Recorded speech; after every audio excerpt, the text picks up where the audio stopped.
profesor Sergio Fajardo. Pues lo primero, ya el contexto político y el ambiente político es otro del año pasado. Y lo que se mueve en estos momentos, además de las campañas como tal, son las encuestas. Hace 15 días que estuvo Humberto de la Calle con nosotros, él dijo, porque le hemos preguntado también, si la gente les está cobrando tanto a Humberto de la Calle como a usted el hecho de que no se hayan unido para una campaña entre los dos, ¿sí? ¿Por qué? Porque pues Humberto de la Calle está ocupando más o menos el cuarto o quinto lugar en las encuestas y usted está más o menos entre el tercero y el cuarto lugar.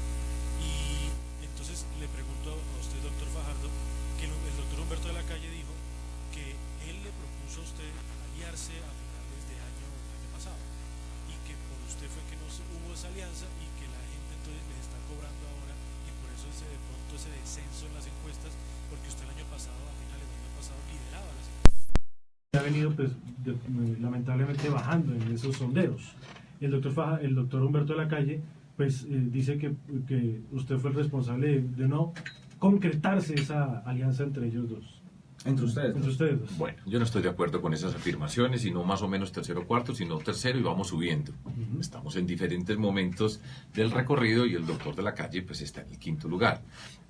Si quiere yo le doy una explicación acerca de lo que nosotros hemos hecho, qué es lo que ha ocurrido y en qué condición estamos. En primer lugar, recuerden que nosotros hicimos, y cuando yo digo nosotros estoy hablando del Polo Democrático Alternativo y la Alianza Verde, con el movimiento que yo lidero, Compromiso Ciudadano, nosotros hicimos una alianza. Pero no fue una alianza que nos encontramos en la séptima y dijimos, venga, juntémonos para conseguirnos unos votos o para ganarnos unas elecciones. Esto fue una alianza hecha desde el comienzo del año pasado, desde el 2017. Desde temprano empezamos a trabajar juntos, a discutir, a entendernos en medio de las diferencias. Y el 20 de diciembre nosotros presentamos una propuesta de la Coalición Colombia con un programa, 26 páginas donde estaban todos los puntos que nosotros habíamos acordado. Presentamos unas listas al Congreso de la República en nombre de la coalición. Unas iban con el Polo Democrático, otros con la Alianza Verde. En algunas partes eran listas conjuntas y nosotros hicimos una alianza. Y de hecho, si ustedes miran, somos los únicos que han hecho una alianza. Por ejemplo, el doctor de la Calle se alió con la doctora Clara López, que iba a entrar ese día a inscribirse con Petro a una consulta, y se devolvió a la consulta y apareció como candidata a la vicepresidencia de Humberto de la Calle. Entonces, pongámosle un poco de rigor pues a las afirmaciones y las cosas, porque pues los hechos están ahí, y nosotros el 20 de diciembre anunciamos que íbamos para las elecciones al Congreso de la República con nuestras listas, que no íbamos a hacer ninguna alianza, y así fue. Entonces, pues no me parece que valga la pena pues dedicarnos a hablar ahora del doctor de la Calle. Él estuvo siempre dudando si se iba por firmas, el Partido ¿Pero él Liberal. se acercó a usted y le propuso algo? No, nosotros no hicimos eso. Ya después nos tomamos un tinto, que gente que nos escribía, etcétera, pero pues él no podía porque hacía parte del Partido Liberal. Pero ese no es el punto ahora, pues realmente nosotros hemos cumplido, nos fue muy bien en las elecciones al Congreso de la República, hicimos una campaña concentrada en las listas para el Congreso, tuvimos 15 senadores, es la primera vez que hay una fuerza independiente alternativa con ese número de personas en el Congreso de la República, y fue un éxito electoral. Recuerden que se decía que no alcanzábamos el umbral, que iban a desaparecer los partidos, y esa es la diferencia, y aquí estamos en este momento. Entonces, estamos en otro momento de la campaña, hay diferentes circunstancias, pasan cosas. Cuando terminamos, si quiere yo puedo aprovechar para explicarle. Cuando terminamos el mes de diciembre del año pasado, yo terminé con el movimiento nuestro la recolección de firmas. Recogimos cerca de 1 millón de firmas, caminé por toda Colombia con nuestros equipos, físicamente en la calle, que ha sido el espacio de la política para nosotros, y al recoger esas firmas, presentarlas por todo el país, pues yo estaba en la parte más alta de las encuestas. Después pasamos a hacer la campaña por el Congreso de la República. En todas partes íbamos con las listas al Congreso, con Claudia López y con Jorge Robledo, que en el 20 de diciembre declinaron sus aspiraciones, y fue alrededor del nombre mío que nos unimos para hacerle candidato a la presidencia. En ese momento la condición política cambia, se dan las consultas interpartidistas, el protagonismo pasa a los candidatos Petro y Duque dentro de esas consultas. Yo jugué un papel de apoyo dentro de las listas, pues a las listas al Congreso, y sin duda que ellos obtuvieron un protagonismo especial que les dio la visibilidad dentro de todas esas consultas, y entonces ahora estamos en otras circunstancias. Nuestro reto, ir avanzando, convocando a una cantidad de personas que toman sus decisiones más tarde, a una cantidad de gente que nos ha acompañado por todo el territorio con el trabajo de nuestros voluntarios. Buscan y el aquí es voto donde de estamos, donde hay un voto libre, que es la gran mayoría, invitando a participar y generar la ola, en la analogía con lo que ocurrió hace 8 años. La ola verde llegó a su punto máximo por esta época, pero después tuvo un declive, y nuestro objetivo es precisamente que la nueva ola, salga en el momento que es. Ahí es donde vamos, eso es lo que estamos haciendo en este momento en la campaña, ese es nuestro trabajo, y estoy contento. Aquí vamos avanzando en el territorio que nos hemos trazado. Profesor Fajardo, estar en el centro es complicado, porque es más fácil los extremos. Los extremos polarizan, pelean, discuten, se agreden, pero estar en el centro es más complejo, porque es vender una idea distinta, la idea del equilibrio.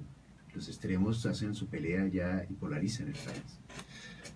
Yo no tengo la menor duda que en el país hay una polarización, y es una polarización seria. Nuestra forma de la política es diferente. Yo no creo que eso sea lo que le conviene al país, ninguno de esos extremos, en ese sentido político de la polarización. Creo profundamente en lo que nosotros representamos, que es una ruptura política con el esquema tradicional, los que nos han gobernado. Después de todo son 16 años de gobiernos donde estuvieron 2 de Álvaro Uribe. Santos era el de Uribe y ganó porque era el de Álvaro Uribe. Después tuvieron discrepancias, pero en el fondo pues son muchas de las mismas personas que trabajaron en uno y otro gobierno, y ya son 16 años con un grupo de personas que ha liderado nuestro país, y yo creo que es suficiente. Ya el país ha cambiado, Colombia tiene una indignación muy profunda, agobiada por lo que ha sido la violencia, la destrucción, el miedo, la indignación profunda con la corrupción que tenemos hoy en todas las esquinas del país, y yo creo que se necesita una alternativa política, la que yo represento en nombre de nuestra coalición, que tiene la capacidad de convocar, y es en ese sentido que tú señalas, de convocar a todas las personas, sin ninguna filiación, sin ningún extremo que ate a las personas a pensar de una u otra forma, y si no se es igual, pues entonces son enemigos. Y eso es lo que nosotros estamos haciendo, y es una alternativa a Duque, a Petro, y construyéndola, y esa es la fuerza que tenemos, y ese es el mensaje para todo el país, y yo considero que esa es la clave para la transformación de Colombia. Es una alternativa desde la herencia política que ustedes tienen. Sin duda han estado alejados de esos casos de corrupción. Todas las figuras de este movimiento político que usted representa tiene esa virtud, profesor Fajardo, pero queda la sensación, y por eso mucha gente tal vez acude al discurso de Petro y dicen que es que lo que pasa es que Petro propone una cosa diferente, un modelo diferente. En el caso de ustedes plantean sin duda una manera de hacer política diferente, pero en la práctica, ya en la ejecución de un gobierno, en la ejecución de una política pública, ¿cuál es el modelo de país que ustedes están planteando? Mire, nosotros, pues todo esto que estamos hablando está plasmado en los documentos que nosotros tenemos, y todo esto empieza por una transformación de la política. Yo estoy acá después de un recorrido, son 18 años. Yo les he contado en alguna oportunidad, pero no sobra repetirlo, que yo empecé a hacer política hace 18 años y medio. Yo era profesor titular de matemáticas en la Universidad de los Andes, profesor en la Universidad Nacional acá en Bogotá, en el departamento de matemáticas también, y empezamos a hacer política. Regresé a mi ciudad, Medellín, después de vivir en Bogotá cerca de 25 años. Yo viví una buena cantidad de tiempo en esta ciudad, donde llegué de 17 precisamente, y empezamos a hacer una política por fuera del tema tradicional, una política a pie, acercándonos a las personas, y yo he gobernado. Yo fui elegido alcalde de Medellín en el año 2003, con la votación más alta de la historia en ese momento. Derrotamos a los partidos políticos tradicionales con una política hecha de forma totalmente diferente. Gobernamos con transparencia, enfrentamos los temas de las desigualdades, la violencia, la cultura de la ilegalidad. Hicimos una gestión pública que construía a partir de las capacidades de la ciudad. Le apostamos a la educación, la ciencia, la tecnología, la innovación, el emprendimiento, la cultura como motor del desarrollo. Llegamos a los territorios, construimos la infraestructura social, física, en comunidades que nunca habían tenido una oportunidad. Integramos toda una sociedad alrededor de un espíritu transformador, cívico, de respeto, de creer y crecer en la cultura. Enfrentaron las bandas criminales también. Enfrentamos todo tipo de dificultades que tiene una ciudad, que tenía la ciudad de Medellín. En ese momento a mí me tocó liderar el proceso de reinserción, porque esto ya es hace un tiempo, pero pues así eran las circunstancias. En el 2012 el gobierno del presidente Álvaro Uribe había negociado con los grupos paramilitares de autodefensa una desmovilización, y cuando yo llegué a la alcaldía, yo estaba en desacuerdo con ese proceso, pero cuando llegué a la alcaldía inmediatamente nos propusimos hacer que funcionara. Hicimos un proceso de reinserción en la ciudad de Medellín con una cantidad cerca de 4.000 desmovilizados en la ciudad. Construimos una ruta de la desmovilización, trabajamos con las comunidades, no solamente se trabaja con los que están en la delincuencia y se les construye un camino para reinsertar, sino con las comunidades a su alrededor. Hicimos los proyectos urbanos integrales y transformamos la ciudad, y a mucho honor fui seleccionado como el mejor alcalde de Colombia. En ese sentido, ¿a usted cómo se le recuerda en Medellín, en esa administración? ¿Cuál es el recuerdo que tiene el antioqueño frente a eso? Pues una persona, un grupo que llegó y cambió, que le cambió el rumbo a la ciudad de Medellín. Medellín, hasta que nosotros llegamos, con toda la fortaleza y la institucionalidad que la ciudad había tenido durante su historia, que tiene una cantidad de valores, pero hubo por primera vez un viraje político, una forma distinta de la política, una forma diferente de gobernar, y precisamente por eso Medellín se hizo conocer en el mundo. La frase que nosotros utilizamos en ese momento, que ha sido reconocida en muchas partes del mundo por lo que nosotros hicimos, era del miedo a la esperanza. Es una ciudad que estaba agobiada por el miedo, la violencia, y nosotros le construimos una ruta distinta. Y esa es la ciudad que ha venido avanzando desde ese momento. Después de mí vino Alonso Salazar, que era de nuestro mismo grupo político, continuó la transformación, ya han venido otros 2 alcaldes después de nosotros, y cambiamos el mundo. Y por eso es que yo estoy acá sentado. Después estuve con Altanas Mocus en la campaña presidencial del año 2010. Tuvimos la presentación que tuvimos con la Ola Verde, fue una emoción grande. Representábamos una alternativa distinta. Nuestra frase era: con educación todo se puede, otra forma de gobernar.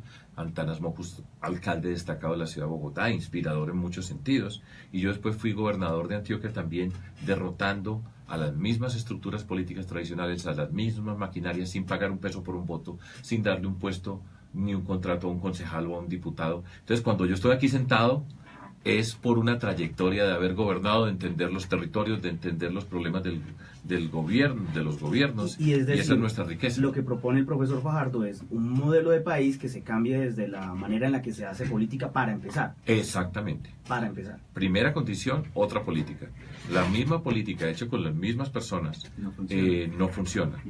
Ahora, pues son muchas cosas las que les puedo contar. Claro. Pero, pues si quiere vamos conversando, pero repito, yo estoy acá porque nosotros hemos gobernado, porque nos hemos destacado, porque sabemos cambiar, porque sabemos gobernar, porque sabemos manejar situaciones complejas, complejísimas en muchos sentidos, y representamos lo que yo digo, lo hemos hecho y lo representamos. No es una ilusión, no es una idea, es una historia complementada con la Coalición Colombia, con Altanas Mocus, con Jorge Robledo, poniéndolos a ellos 2 como los líderes en el Congreso de la República, lucha contra la corrupción, la transformación cívica de nuestra sociedad, Claudia López como nuestra candidata a la vicepresidencia, y tantas personas. O sea, eso es lo que nosotros hemos hecho, y por eso pues somos una alianza y representamos lo que somos. Le presento al profesor Óscar Useche, es doctor en paz, está aquí con nosotros en Mucho gusto, Óscar. Es investigador de nuestra universidad. Adelante, profesor. Muchas gracias,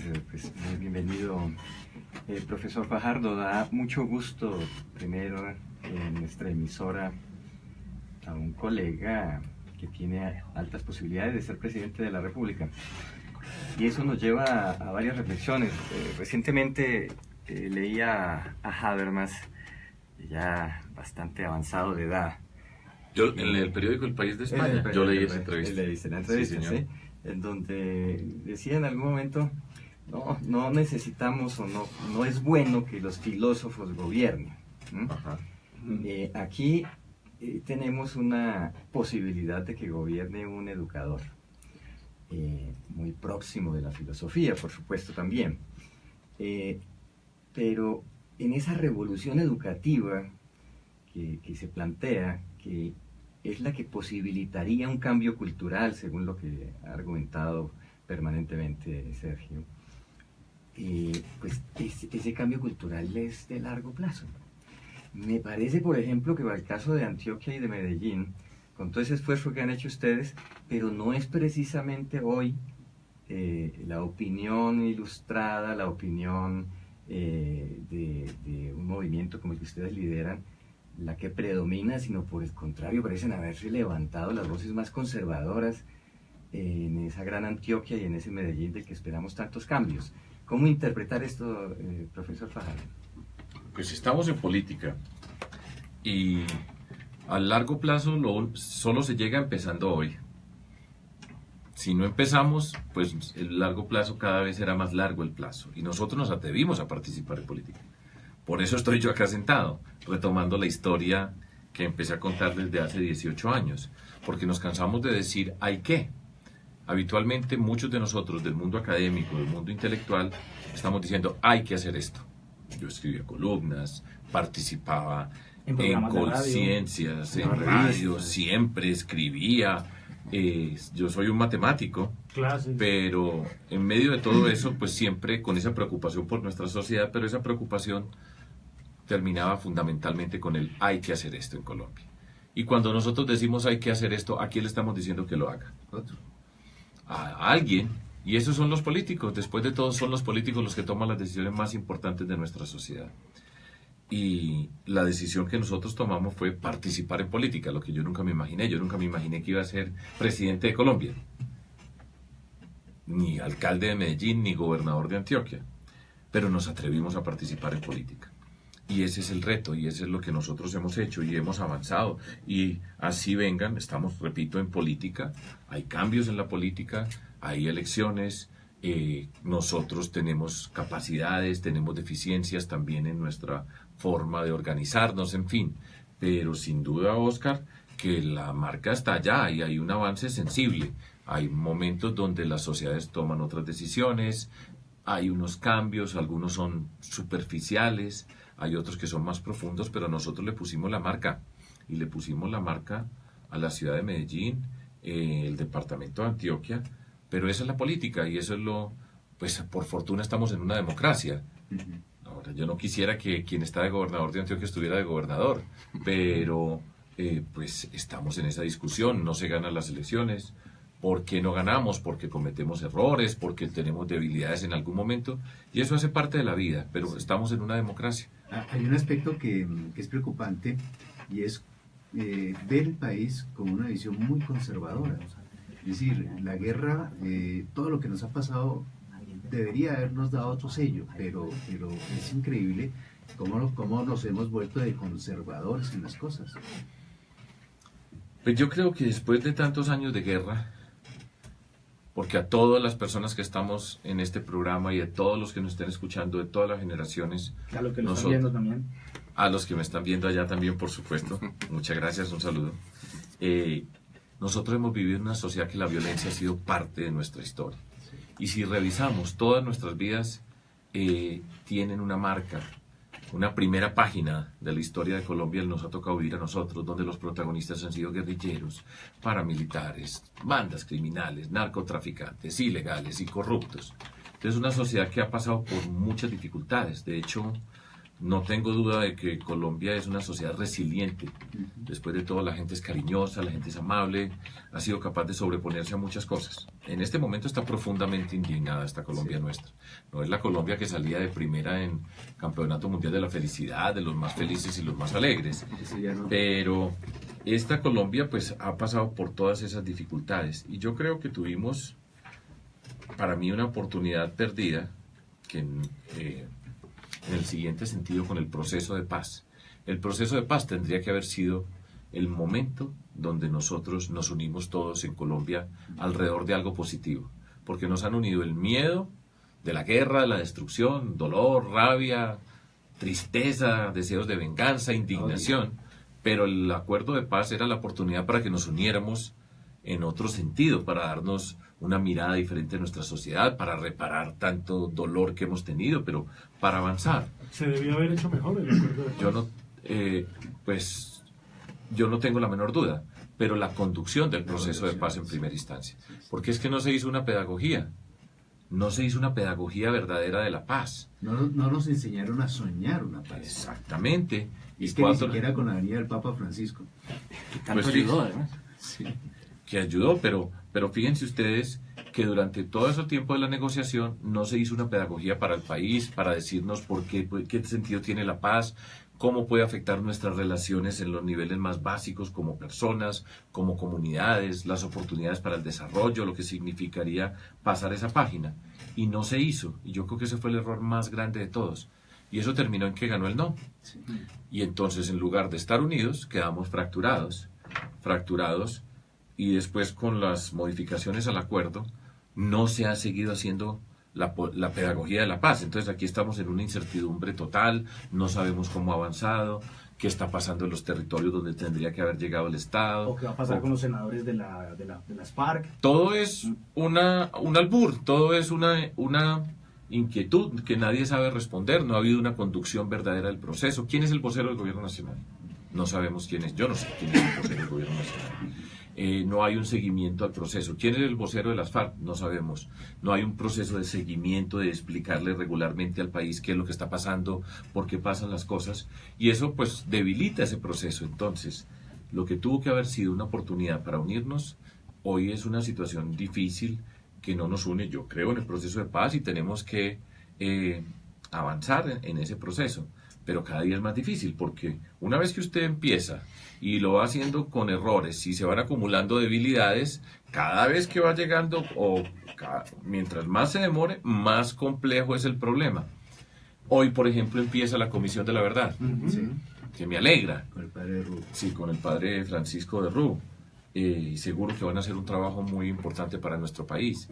La Justicia Especial para la Paz se ha visto involucrada en unas discusiones que de cualquier forma le quitan piso, ponen en duda, y como no hay explicación, recuerden, nosotros somos profesores, Sí. y si a usted no le explican, entonces cada quien se inventa una teoría, cada quien tiene una explicación y va a pasar esto y aquello, y eso no es bueno para el país. Estamos en un escenario de especulación. Especulación. Entonces a mí me pregunta, ¿usted qué piensa de la idea de Iván Márquez? Le digo, pero pues no es de pensar, pues es que aquí hay un proceso, aquí hay unos acuerdos, hay unas reglas, pero no hay seguimiento, no hay, y se tendrían que estar explicando todo ese tipo de cosas. Entonces, estamos en una situación difícil, y yo espero pues que recuperemos el tiempo perdido, pero como les decía, cada minuto que nos demoramos, el paso siguiente es más difícil. Lo que sí es seguro, Sergio, es que su gobierno se tendría como base un proceso de paz, una continuación, una profundización del proceso de paz. No va a alejarse de esa perspectiva. Por supuesto que no. Lo tenemos que arreglar y tenemos que superar toda esta cantidad de deficiencias que están ocurriendo. Es que lo que ocurre en Tumaco, lo que está pasando en Catatumbo, ya de Catatumbo no estamos hablando porque se hablaba era la semana pasada, que es la Colombia habitual de nosotros, siempre estábamos conociendo territorios alejados por algún tipo de calamidad, siempre era por una calamidad, y Catatumbo pues era la semana pasada en una situación dificilísima para la comunidad del Catatumbo. Y todavía está esa situación complicada, y ya estamos pensando en Tumaco y las casas de pique que fueron descubiertas. Buenaventura. Y entonces nos la pasamos en esas, pero tenemos que avanzar. Yo creo que tenemos que avanzar. Retroceder en esto sería muy costoso, pero bueno, esta es nuestra Colombia y esta es la que nosotros tenemos que liderar, y yo quiero liderar y avanzar para construir. Es precisamente el sentido de todo esto. Vamos para adelante para construir.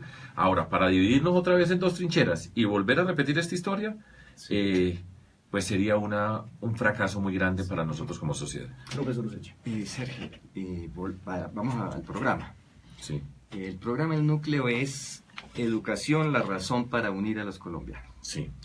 Y la propuesta es, vamos a incrementar en 10% el presupuesto cada año y hasta llegar a los 55 billones. Eso nos garantiza ampliar cobertura, mejorar condiciones para la educación. pero de fondo no hay que hacer una gran reforma educativa, no hay que cambiar el sistema mismo educativo en el que estamos montados, donde no aparece la educación para la crítica en el centro, donde no aparece la educación para la vida, para el medio ambiente en el centro. ¿Cómo combinar esos factores? En esta ocasión sería Colombia la más educada, la frase. Colombia la más Lo educada. que pasa es que el programa de gobierno nuestro en Medellín se llamaba Medellín la más educada y combinábamos toda una cantidad de aspectos alrededor del mundo de la educación. Y cuando yo digo educación, estoy hablando de educación, ciencia, tecnología, innovación, emprendimiento y cultura, la creación.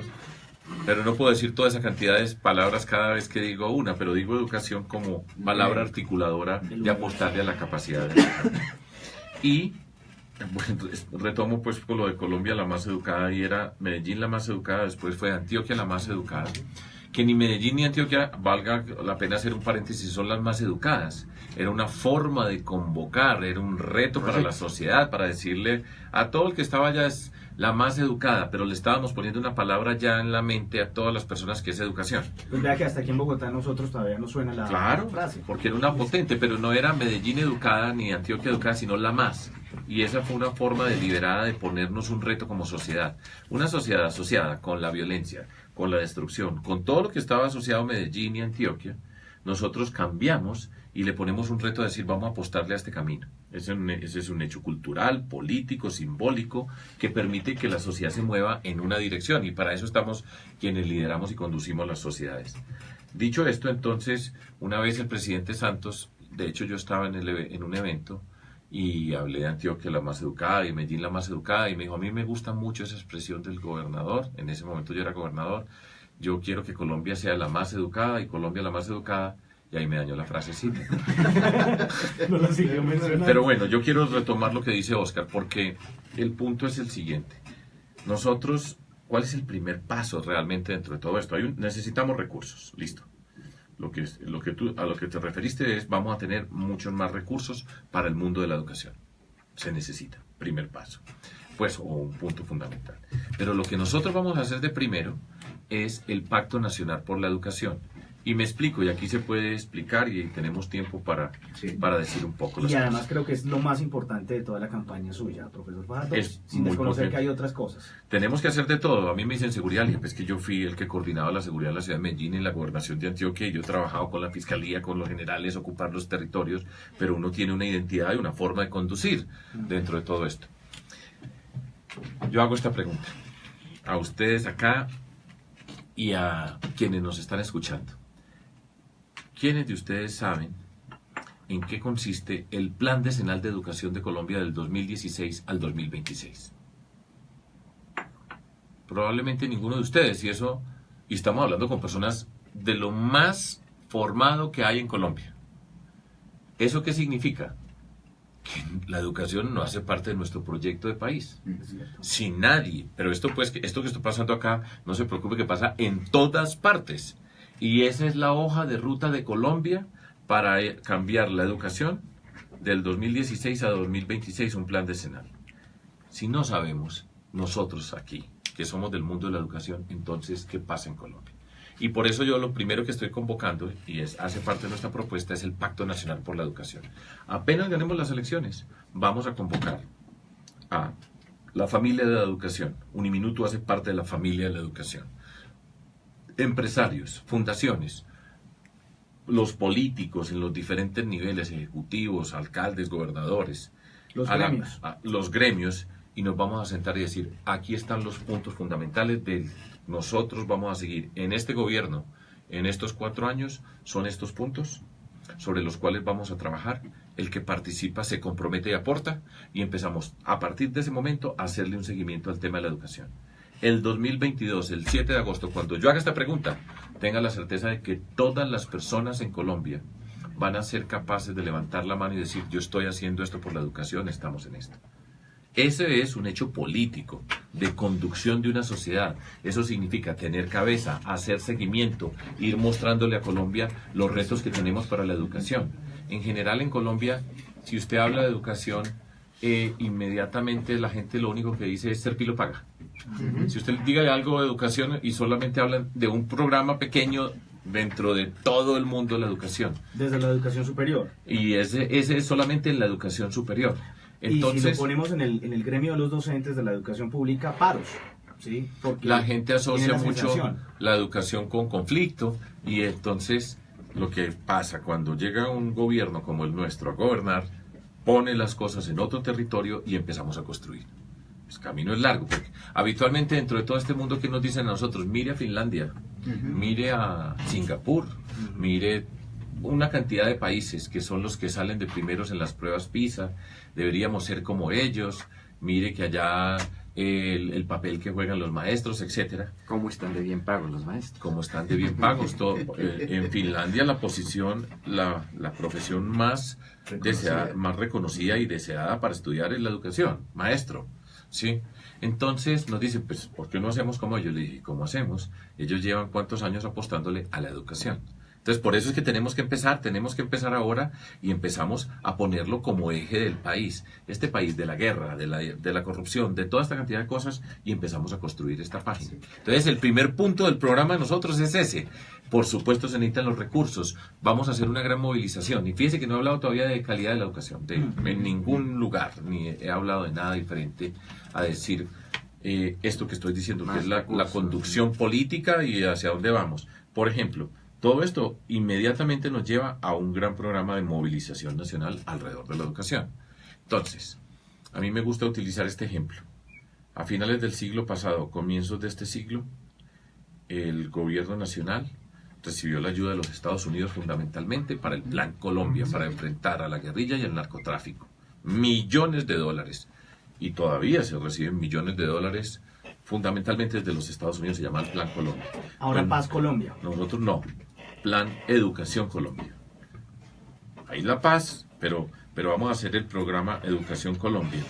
Y vamos a convocar a países del mundo que se han destacado por la educación, a Finlandia, a Noruega, a muchos países, para trabajar con ellos, para invitarlos a trabajar con nosotros, para aprender de ellos y trabajar con nuestro territorio, entender las cosas y mostrarle al país una sociedad que pasa del plan que era para la guerra, pasa al plan para la educación. Articularnos, entender las diferencias, aportarle vamos a mejorar la calidad de la educación, vamos a discutir qué pasa con maestros, cómo podemos construir nuestra sociedad para que maestras y maestros sean sinónimo de admiración. ¿Qué hacer con el ICETEX, con estos Todo programas? ese tipo de cosas, en eso no los vamos a necesitar a ellos, sino en establecer unas relaciones en la sociedad, la formación de nosotros, aprender de experiencias, combinarlas con las nuestras, entender nuestro territorio. Entonces vamos a traer el mundo acá, pero por la inteligencia y por la capacidad de nosotros.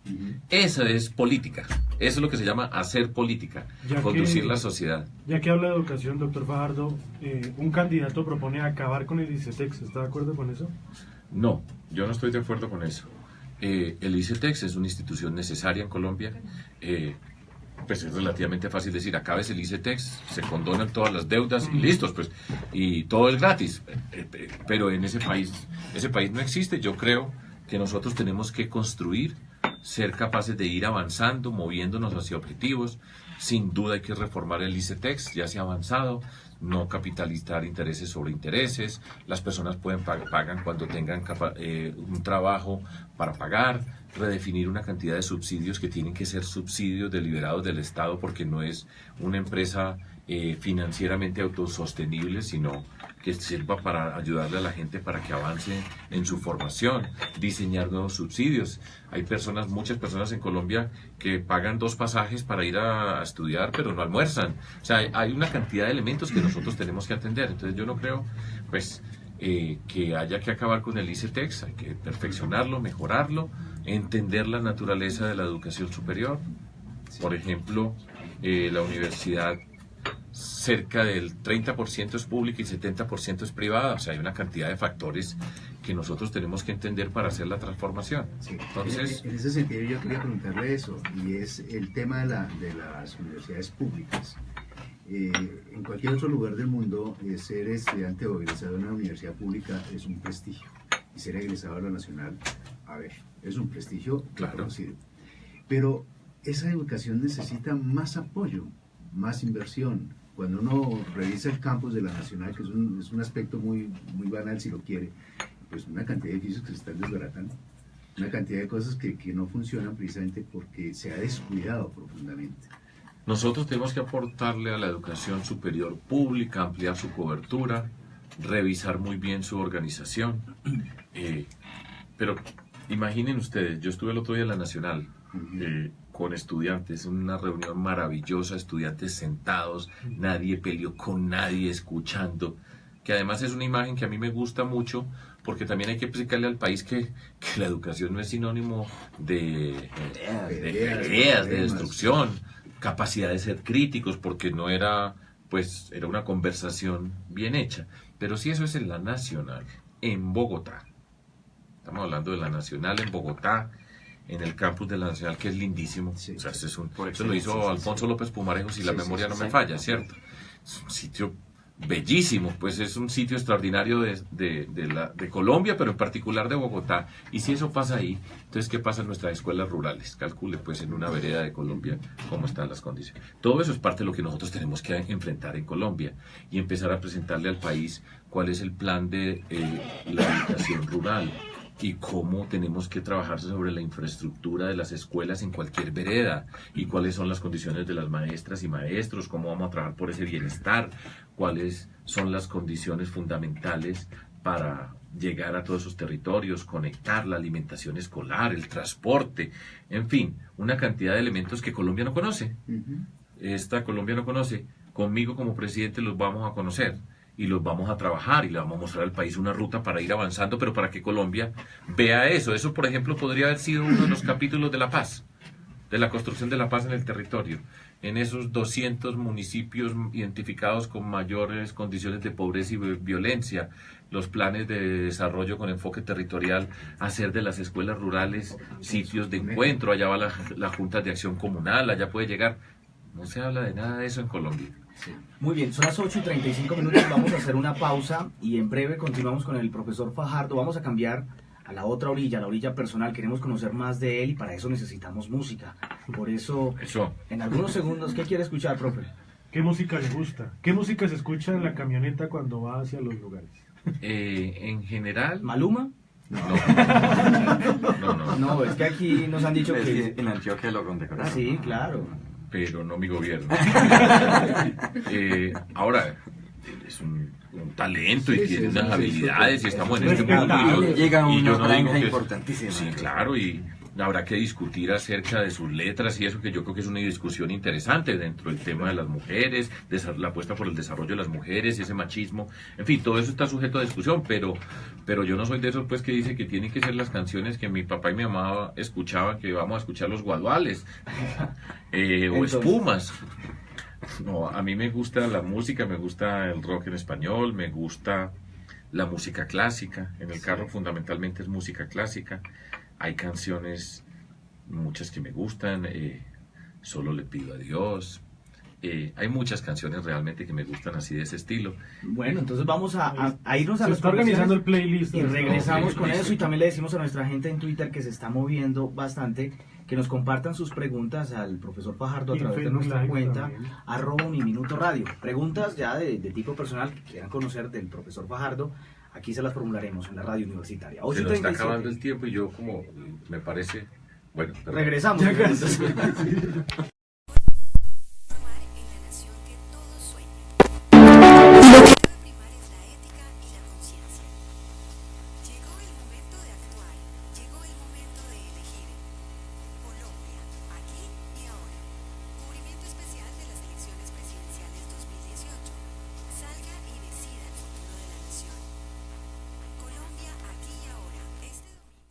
De mayo por Uniminuto Radio y Canal Zoom.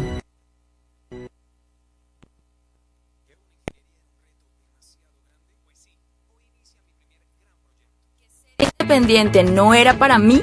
Sí, mi negocio ya tiene su segunda sucursal. ¿Que si mi futuro estaba en un programa tecnológico? Claro que sí. Y gracias a él hoy tengo mi primer empleo. ¿Que si un posgrado era demasiado ambicioso? Sí. Y gracias a él obtuve mi primer ascenso. ¿Que si podría vivir de mi pasión por enseñar? Claro que sí. Hoy se gradúa mi primer grupo de estudiantes. ¿Que no tendría tiempo de trabajar y estudiar? Pues sí. Y mi app ya tiene 1 millón de descargas. Uniminuto. Un sí para tus metas. Un sí para tus logros. Colombia. Colombia se va a transformar en la nación que todos sueñan. Y lo que debe de primar es la ética y la conciencia. Colombia, aquí y ahora. Colombia, aquí y ahora.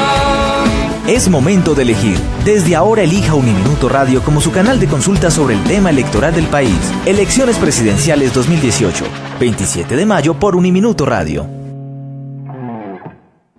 Aquí y ahora.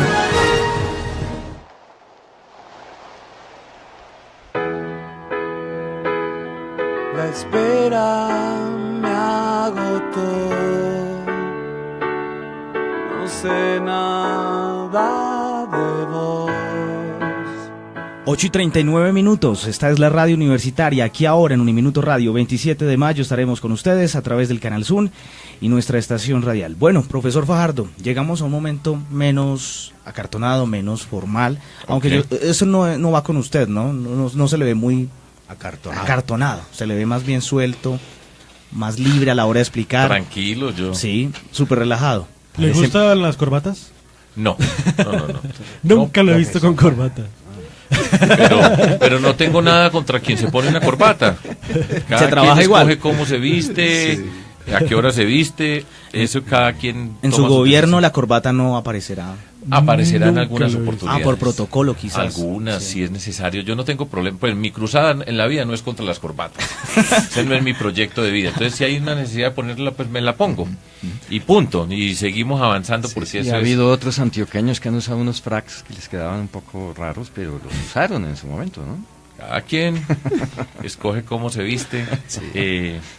Pero bueno, yo me he visto así desde siempre, porque siempre un profesor y profesor de matemáticas, tiza, tablero, en su momento, arremangarse, cuando ya eso no existe, pues la tiza y el tablero, en el sentido... En algunos lugares del país todavía existe. Pero muy poquito ya, ya están pues con es que conseguir tiza es difícil, ¿no crees? Ya es difícil. Sí, hay una cosa de ser docente y es que por más de que nos pasen los años, nos mantenemos jóvenes. El solo hecho de estar relacionado con los chicos, ver las expectativas hacia futuro, soñar con ellos también, invitarlos a soñar, eso nos mantiene jóvenes. Y usted jóvenes sigue manteniendo, con futuro, me preguntan por acá. Usted sigue manteniendo ese espíritu joven. Es cierto lo que tú estás diciendo, y a mí muchas veces me lo han preguntado, y tiene que ver con eso, porque nosotros estamos siempre relacionados con un público joven.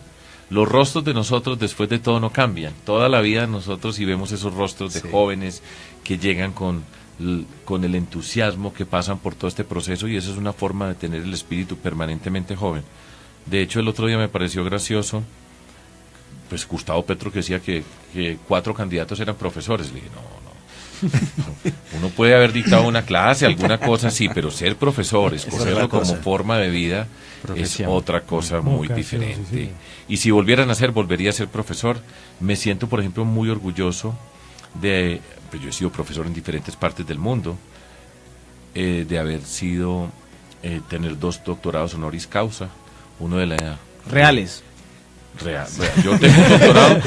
Tiene los diplomas en la por casa. eso, yo tengo un doctorado en matemáticas en la Universidad de Wisconsin, en Madison, pero 2 doctorados honoris causa en la Menéndez Pelayo en España y en la Universidad de Córdoba en Argentina, que es una universidad emblemática de la reforma. De la reforma. O sea, esa es mi esencia como persona, y así me relaciono con el mundo. Hay otro aspecto que tienen los docentes, y es que somos de una inmensa humanidad. Nos duele la gente, nos ponemos en los zapatos del otro. Creo que usted se mantiene sobre eso, y más visto con el país. Así es cierto, y tenemos esa condición, y además una condición que yo explico permanentemente. Nosotros pues nos podemos equivocar y tendremos estilos y cosas, pues eso no es que sea el mundo idílico en todos los sentidos, pero tenemos una tarea, y es sacar lo mejor de las personas. Eso es un espíritu, una forma de acercarse a las personas y a las comunidades, sacar lo mejor, y tiene que ver con eso que tú señalas. Doctor Fajardo, usted es matemático y es profesor de matemáticas durante mucho tiempo. En esta facultad en la que yo trabajo, que es la Facultad de Comunicación Social y Periodismo, llegan muchos chicos porque no les gustan las matemáticas. Y a veces uno no sabe si realmente les gusta lo suficientemente el periodismo o es solo que no tiene matemáticas. ¿Cómo hacer para que los muchachos entiendan que las matemáticas son importantes y que no hay que estudiar otra profesión porque no tiene matemáticas? Pues todo eso tiene que ir lo más pronto posible a la escuela y desde lo más temprano posible para tener una formación desde muy temprano que nos permita y que le permita a los estudiantes entender las matemáticas. Las matemáticas tienen un grado de dificultad, son otro lenguaje. Eso. Es un lenguaje diferente, no está asociado directamente con la experiencia diaria. Entonces, es un golpe para muchos niños que llegan a estudiar. Uno de los peores daños que se le puede hacer a un estudiante es cuando el papá le dice o la mamá le dice, yo era muy mala para matemáticas, le dije, ahí quedó malo el hijo también. Ya lo marcó. Y se necesitan maestras y maestros con la sensibilidad para enseñar ese lenguaje en ambientes que son pues con un montón de chicos y chicas al mismo tiempo. Entonces, por eso ahora extra micrófono hablábamos o por fuera de micrófono, no extra micrófono, por fuera de micrófono, hablaba acerca de, en Colombia, por ejemplo, no existe un plan para mejorar las matemáticas. No hay un plan. Para enamorar a la gente de las matemáticas. Y eso tendría que ver con enamorar, compartir experiencias. Hay personas que saben enseñar, relacionar los conceptos con las experiencias diarias. En fin, hay mucha gente que tiene esas capacidades, pero no lo hemos desarrollado en el país. Les voy a contar, yo no sé si ustedes saben, pues yo fui compañero en la Universidad del padre Camilo Bernal. Camilo Bernal. Era mi compañero en la Universidad de los Andes, estudiamos juntos. Y bueno, a mí siempre me alegra verlo acá y saber cómo escogió su camino en la vida. Sigue liderando estos proyectos educativos y de paz. Sergio, veíamos que llegaste muy avanzado a la política después de un recorrido personal, es decir, tu entrada a la política después de los 40 más o menos. Los 43. Los 43 años. Pero la política en Colombia es, de un lado el clientelismo, de otro lado la polarización. Se es de izquierda o se es de derecha, y tú planteas ahora que no, que tú eres decente y eres de centro. ¿Eso tiene futuro en Colombia?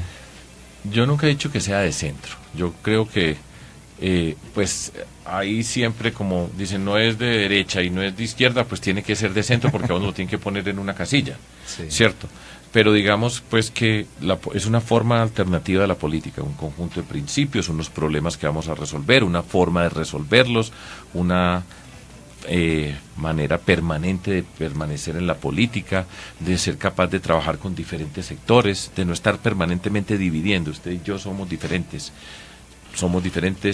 podemos ser diferentes sin ser enemigos y buscar terrenos para construir. Eso es lo que yo hago. Yo creo en como creemos los matemáticos, paso por paso. Esto no se salta, estoy aquí y ya caí donde llegué, no. Método. Entonces, hay pasos para llegar a donde nosotros queremos llegar. Yo creo en ese tipo de cosas. Y les cuento esto pues no, lo comenté esta mañana con mi hijo y mi nuera en el desayuno. Pero fíjense ustedes, por estas horas, hace 8 años me caí yo de la bicicleta. Y la cadera. Se me quebró la cadera. Pero estoy hablando, es el 8 de mayo, a esta hora más o menos que estamos hablando, caí yo de esa bicicleta y estaba con un dolor impresionante, porque eso pues duele mucho, quebrarse la cadera duele muchísimo. En fin, pero es una anécdota dentro de todo este mundo de la política y lo público. Uno se cae, se levanta, avanza y bueno, hablemos yo me caí de la ola. Hablemos de la familia, doctor Fajardo. Su esposa Ana Lucrecia, ella pues ha hablado en algunos medios de comunicación y ha dicho que ella ya sabe lo que es ser primera dama o primera mujer. Sí. ¿Cómo ha recibido ella que usted siga la carrera política, primero como alcalde, después como gobernador, ahora quiere ser presidente? ¿Ella lo apoya en todo eso? ¿O dice, ¿por qué no paras ahí, Sergio?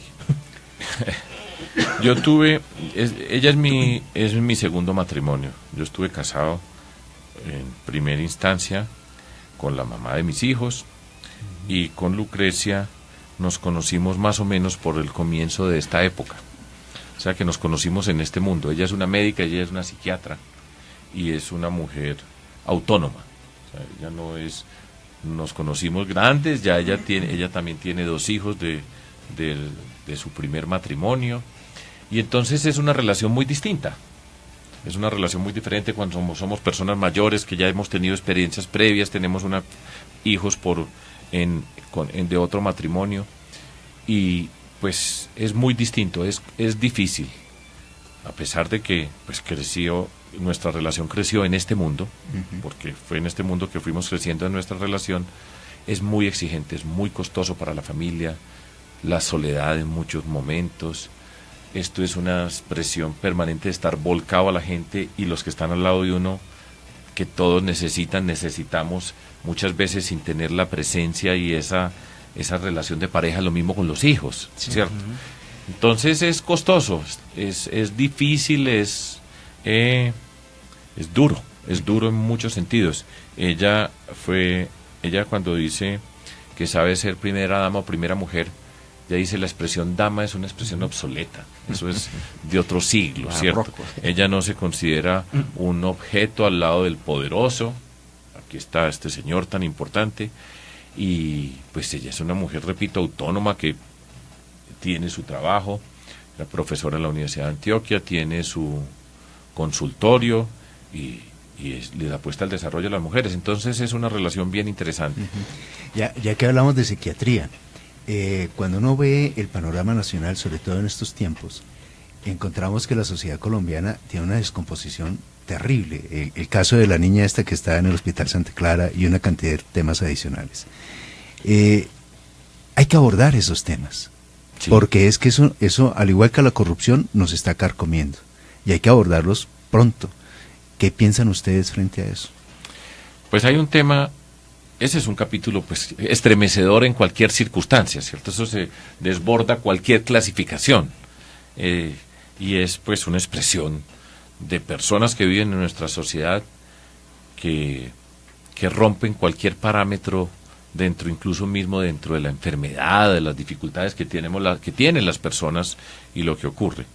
Hay un fenómeno dentro de todo esto que yo creo que está tangible en Colombia, y que por fortuna lo estamos empezando a nombrar, porque es que primero hay que nombrar para después resolver, que es la violencia contra las mujeres. O sea, esta es una sociedad donde el 70% de los hogares hay violencia contra las mujeres y abuso de niños y niñas. O sea, de esto no se hablaba. Sí. Y ya lo estamos hablando, y eso nos obliga como sociedad entonces a hacernos estas preguntas, y decir, bueno, entonces ¿qué vamos a hacer? ¿Cómo vamos a transformar esta cultura, que hay una gran componente de una cultura machista, donde las mujeres son consideradas objetos que pertenecen a los hombres? Se pueden ser golpeadas y entonces antes la mató porque tenía ira e intenso dolor. Y entonces estaba justificado pues que la había matado porque le había dolido mucho. Entonces esta sociedad se tiene que transformar, entender el papel de las mujeres y el desarrollo para nosotros. Eso hace parte de la apuesta por ese desarrollo. Naturalmente, pues inmediatamente está la reacción sobre la justicia, que los detenga, cadena perpetua, pues todo tipo de cosas. Pena de muerte, pero yo creo que eso nos obliga a una reflexión: por qué tenemos estas violencias, por qué ocurre lo que está ocurriendo, que también era una de las condiciones que tendríamos que haber tenido asociadas con el tema de la paz. Doctor Fajardo, volviendo a su esposa, Lucrecia, ella hizo un trabajo súper interesante en Medellín y en Antioquia, entiendo, en relación con la bulimia y la anorexia, sí, que es un problema gravísimo también en Colombia y que afecta a las mujeres en buena parte por efecto de ese machismo, ¿no? ¿Qué ha pasado con esos programas? ¿Se continuaron? ¿Qué pasó con eso? Los programas se hicieron durante mi administración en la alcaldía de Medellín, y la bulimia y la anorexia están asociados con el concepto de belleza en mujeres, el cuerpo y todo esto. Consumo. Y fue bastante exitosa, puso el tema sobre el tapete, pues tú te acuerdas de ese tema. Eso no ha continuado, porque todo esto requiere liderazgos y gente que es capaz de ver ese tipo de temas en la sociedad. Pero todo eso tiene su impacto, y ha sido un impacto profundo. Bueno, son las 8:53. Corto, profesor Óscar Useche. Se nos acaba el tiempo. Porque hemos hablado de muchos temas, y el tema del modelo de desarrollo no ha estado presente. Y Sergio tiene su programa, pues con alusión a su conocimiento matemático en el tema del medio ambiente, dice, el orden de los factores sí altera el producto. Sí. ¿A qué se refiere con eso? Lo doy con un ejemplo y me voy despidiendo y les agradezco Pero no mucho. nos vaya a dejar botados, profesor. Antes de irse, saluda a la gente en Facebook. Hay cerca de 1.500 personas. Pues qué en gusto este conversar con ustedes. Mire que aquí hemos pasado bueno, conversamos de manera amable, podemos explicar las cosas, nos podemos conocer. A mí me gusta mucho tener esta oportunidad de conversación. Es muy distinto. Tiene 30 segundos para que explique su política de desarrollo productivo. Sí. ¿Cierto? Una cosa pequeña. ¿Va a estar esta noche en el debate del Canal Público de Bogotá? No, yo voy a estar en el programa Hora 20. De hecho, allá también me van a preguntar sobre Bogotá, pero yo me había comprometido a participar allá y yo respeto lo que he dicho. Entonces, voy a estar en Hora 20 y a las 4 de la tarde voy a estar en un foro que se llama Las Mujeres Preguntan. En fin, tengo bastante trabajo para hacer. Ya que menciona los debates, hemos visto que los otros candidatos entre ellos se atacan y se tiran entre ellos, y usted ahí tranquilo, calmado, ¿cómo ve esas discrepancias entre los aspirantes? Pues ya ha habido muchos debates, muchas cosas, yo creo que terminan siendo aburridores. Pasan los 40 ya. Respuestas repetidas. Yo tengo invitaciones para 20 debates de aquí hasta el último día, entonces pues uno no puede ir a alguno, entonces dicen que no fue porque tal cosa, pero bueno, hace parte de todo esto. Yo creo que el reto es pues conducir a Colombia de otra manera diferente, y yo soy lo que soy, y así vamos a conducir. Y así somos las personas que lideramos, que tenemos una responsabilidad, ser lo que somos y comportarnos como somos.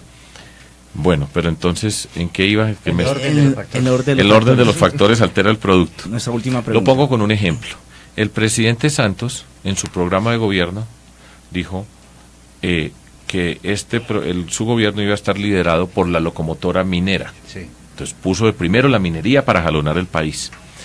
Y de hecho, mucha gente ha dicho, o dentro de esa forma de entender el desarrollo, consideran el tema del ambiental como un problema, un obstáculo para el desarrollo.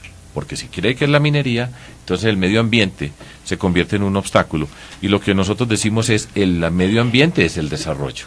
Y si nosotros lo ponemos como riqueza de nuestra sociedad, como entenderlo como gran riqueza, la biodiversidad, la naturaleza que nosotros tenemos, entonces si lo ponemos de primero, de ahí para adelante, todo lo que hagamos tiene que tener en cuenta el tema ambiental para el desarrollo. Entonces, el orden de los factores altera el producto, porque si está puesto en primer lugar, pues será condición para todo lo que viene. Y si usted lo pone de octavo, pues no va a aparecer. Como despedida, doctor Fajardo, ya pues escuchó todas las preguntas e inquietudes de los docentes, y una inquietud rápida de una estudiante de Uniminuto, Laura. Bienvenida. Laura. Profesor Fajardo, usted quiere implementar un nuevo régimen tributario. ¿En qué consiste y cuál sería el objetivo principal para el beneficio de los ciudadanos? Yo no he hablado de reforma tributaria en primera instancia. Muchos dicen que voy a hacer una reforma tributaria. Y yo he dicho, yo no llego a decir, ya voy a bajar, todo el mundo a bajar impuestos. ¿Sí? Todo buenísimo, ¿cierto? ¿Y de dónde salen los recursos? Usted baja un impuesto y de dónde consigue los recursos con el impuesto que bajó.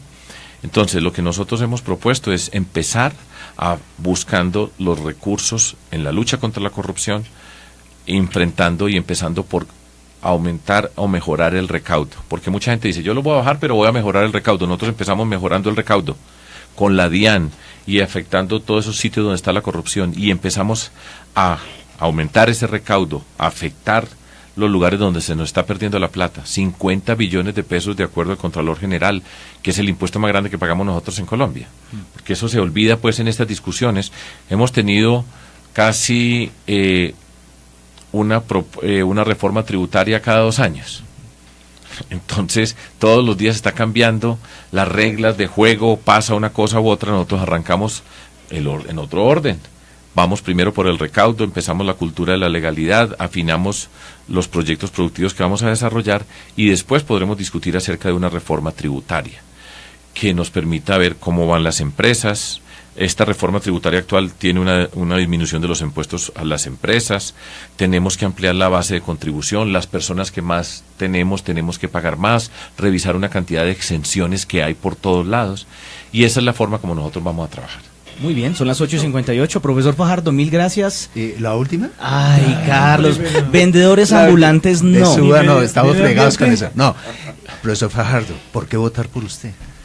Pues por lo que, si han tenido oportunidad de escuchar la conversación, por la conversación que hemos tenido, pero si no, yo trato de decirlo de la manera más sencilla: la lucha contra la corrupción, la transparencia, la apuesta por la inteligencia y la capacidad de nuestra gente, educación y la experiencia. 8:58, ya vienen las noticias aquí en un minuto, volvemos en segundos. Muchas gracias, que estén bien. Gracias, profesor. Colombia.